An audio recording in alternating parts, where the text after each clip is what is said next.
purpose ng ating uh, head pastor of the church. Yung head pastor namin ayaw magpatawag bishop eh. Pastor lang talaga. Yung head pastor natin sa Assembly of the Lord, sila po ay sumang-ayon sa request o sa endorsement ni Pastor Tony. Kaya ako po ay nandito ngayon para ipaalam sa congregation ito na ang dalawang ito, si Brother Winnie at si Sister Amelia, sila po yung itinalaga na silang mangunguna sa iglesyang ito kung anuman ang mga tungkulin na ginampanan ni Pastor Tony, sila na po ngayon ang gagawa ayon sa kanilang makayanan. Kaya po sa oras nito, hinihingi po namin ang inyong suporta na huwag ninyo silang pabayaan. Hello? Hindi po sila magiging good leader without your support. Hindi po sila magtagumpay kung wala kayo. Hello? Ang kalakasan nila ay nasa inyo. Kung wala kayo, para na rin silang nawawalan ng lakas. Kaya kapag ang church ay patuloy na nagkakaisa, kaya ang definition ko sa Christian growth, or sa church growth, hindi po nakadepende sa pera ng pundo sa church, hindi po nakadepende sa numbers or bilang ng mga members, hindi po nakadepende sa ganda ng church ninyo. My definition of the church growth is obedience of the members to their pastor. Kapag ang mga membro marunong sumunod sa kanilang mga pastor, todo suporta kung ano ang mga pinababa ng kanilang pastor, mga kapatid, yan po makikita natin ng church yan ay lumalago. Pero kung ang church ay nagkawatak-watak, nako, sabi po ng Bible, kapag tayo nagkakagatan, lahat tayo mauubos. Kaya po, I request itong dalawa, just come forward. Para po italaga po natin sa Panginoon. Balik dito ka muna. Unahin natin itong lalaki. So, nandito ba yung pamilya ni Brother Ben? Ayas.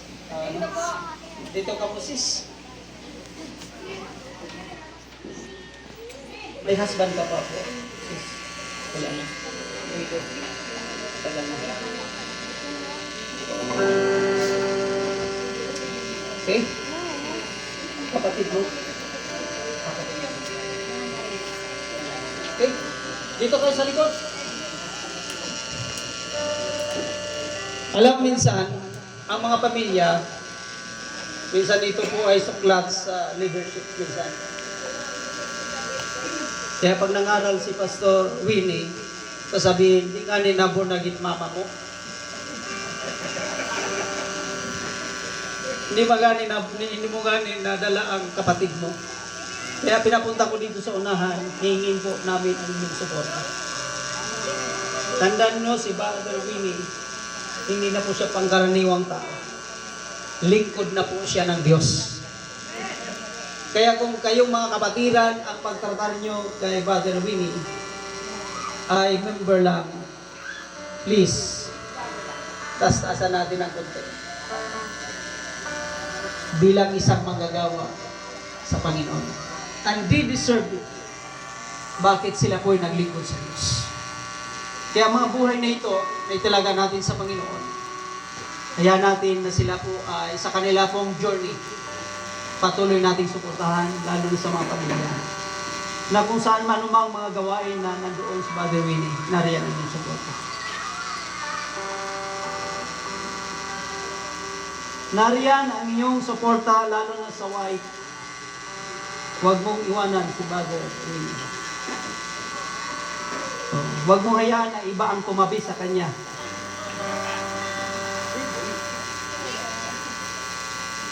Huwag mong gawin yan. No, kung mayroon mang malapit sa kanyang tagiliran, walang iba, ikaw yun. So, dahil siya po ay tinilaga dito, kasama po kayo. Po, tasa po natin ang kamay sa kapatid na ito. Let us pray. Father God, marami pong salamat sa buhay ni Brother Winnie, Lord. na sumagot sa hamon. Katulad ni Prophet Isaiah, nung tinanong po siya ng Panginoon, sino ang aking ipapadala sa mga bansa? Sino ang aking ipapadala na tumayo sa mga puwang na yan? Matagal pong nakasagot sa Isaiah, habang ang Diyos ay naghahanap ng isang tao na siyang magpupuno, ang siyang magdadala ng ebanghelyo at tumayo bilang tulay sa mga puwang na yan. Sumigaw po si Prophet Isaiah at sinabi, "Here I am, Lord, send me to the nation." Sa oras na ito, Panginoon, itinalaga po namin ang kapatid na ito bilang mangunguna sa iglesyang ito. Although, Lord, it is provisionary, but Lord, I believe, as we remain faithful, habang siya manatiling may katapatan, gawin niya ang kanyang tungkulin bilang tagapanguna sa iglesyang ito. This 1 year provision, Lord, we believe that there is a promotion after this days, Lord, na kanyang magampanan. At Lord, mangyari lamang ito, Panginoon, kung ikaw ay samahan mo siya, Panginoon. Kaya Lord, habang aming pinapatong ang aming kamay sa kanyang ulo, Father God, aami pong dalangin, katulad sa iyong mga pananaw, Panginoon, dahil nakita mo ang need sa lugar na ito. Sinabi mo sa iyong mga alagad na manalangin, dahil po ang field is already white to harvest, but the laborers are few. Lord God, narito po ang lingkod mong ito. Basbasan mo siya, Panginoon, ng iyong biyaya. Basbasan mo siya, Panginoon, ng iyong gabay, Panginoon. Basbasan mo siya, Panginoon, ng iyong kapangyarihan. Hallelujah, sa tuwing siya ay magsasalita, sa tuwing siya ay mangangaral, nariyan ang iyong anointing, nariyan ang iyong wisdom, nariyan ang iyong revelation, Lord God. At salamat, Panginoon, maging ang kanyang kamay, Panginoon, patuloy may bigyan ng kapangyarihan. Katulad sa iyong sinabi, Panginoon, ang mga kamay na yan, hallelujah, ay binigyan mo ng authority to cast out demons, to heal the sick, O Lord God, dahil ikaw, Panginoon, ang siyang nagbibigay ng mga bagay nito. Father God, hayaan mo, Panginoon, maging ang kanyang puso, ang kanyang isipan, huwag mong hayaan, Lord, na madaya ng kaaway. We pray, Lord, for your divine protection. Lord, hayaan mo sa oras na ito, your power, your anointing, your discernment will flow upon his life right now. Father God, salamat. Salamat, Lord, sa iyong bendisyon. Salamat, Lord God, sa iyong biyaya. Payabungin mo ang kanyang pananampalataya. Payabungin mo, Panginoon, ang kanyang pagmamahal sa mga tupa. Payabungin mo, Panginoon, ang pagkikare sa mga lost soul, O Lord God. Magkaroon siya ng passion ng galing sa iyo. Salamat po, Panginoon. Lord, we pray, balutin mo siya ng kapangyarihan. Sa pangalan ni Jesus. Amen. Okay. Sa church, alam niyo, bilang foundation, may mga simbahan na ayaw po ng babae sa church na patayuin. Pero alam niyo, bigyan ko kayo ng ilang verse sa Bible. Ilang babae na ginamit ng Diyos. Kung ang Diyos ay gumamit ng uwak para pakainin si Elijah, bakit hindi siya gagamit ng tao? Kung sa tingin nyo wala si Maria, ipanganak daw si Jesus. Kaya nga tinawag siya blessed dahil po ipinanganak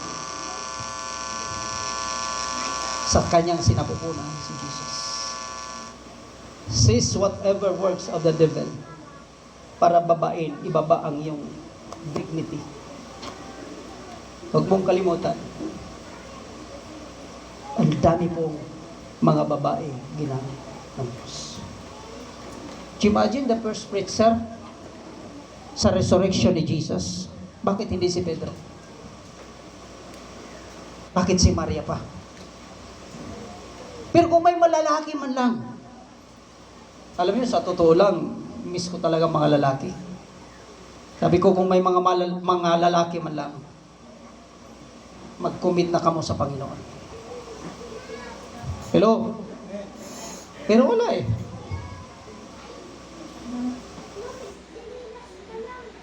At isa ito na nakita ni Pastor na maging katuwang baliwin. Panalangin po natin ang kapatid na ito. Father God, salamat sa buhay ni Sister Amelia. Salamat, Panginoon, sa kanyang pag-response. Na I believe, Lord God, hindi po aksidente na pinili mo siya. Tinawag mo siya. At sa pamagitan ng kanyang buhay, marami pong maabot na mga kaluluwa.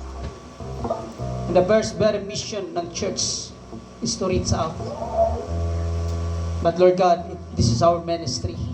Kaya Lord God, ang panalangin sa kanya pong pagsagot ng panawagang ito. Father God, let your anointing will flow in the name of Jesus. Lord God, bless mo ang kanyang isipan. Whatever works of the devil na para sirain ang kanyang mga godly principles. In the name of Jesus, I rebuke it right now in the name of Jesus. And I pray, Father God, that peace of mind, kagalakan na maglingkod sa iyo. Walang pagod na mga siwa sa iyong iglesia. Katulad ni Maria, na patuloy na nakikinig sa inyo. At walang sawang pakikinig. Dahil si Maria ay may planong siya ay magiging tagapagbahagi din ng salita. Father God, salamat na ang karunungang yan patuloy mong igawad sa kanyang buhay. And Father God, I pray right now in the name of Jesus, katulad sa sinabi mo, mga Panginoon, you will receive power after the Holy Spirit is come upon you. In the name of Jesus, punuin mo siya, Panginoon, ng iyong Espiritu. Holy Spirit, guide them, bring them to the truth. Comfort them, Lord, in the times of sadness, in the time of trials. Strengthen them, Lord God. At hayaan mo, Panginoon, maging ang kanyang sambayanan ay patuloy na susuporta sa kanyang adikain, sa kanyang gawain, Panginoon. At huwag mong hayaan, Lord, na ito'y magiging hadlang sa kanyang paglilingkod. But I pray, Lord, right now in the name of Jesus, kasama po sa aming mga kapatiran, na kami ay sumang-ayon, Panginoon, ng mga kapatiran ito, si Brother Winnie at Sister Amelia, Panginoon, ang siyang mangunguna sa iglesyang ito with your power, with your guidance, with your anointing, O Lord God. Hallelujah! At salamat, Panginoon, na ang kapatiran ito ang siyang patuloy na magtagumpay sa pangunguna, at ang iglesyang ito ay patuloy na lalago at patuloy na magmumultiply dahil ikaw ay kasama nila, Panginoon. Kaya, Panginoon, hayaan mo, O Diyos, na ang iyong grasya, ang iyong pag-ibig at ang iyong Santo Espiritu patuloy na mangibabaw sa kalambuhay. Sa pangalan ni Jesus, lahat po'y magsabing Amen and Amen.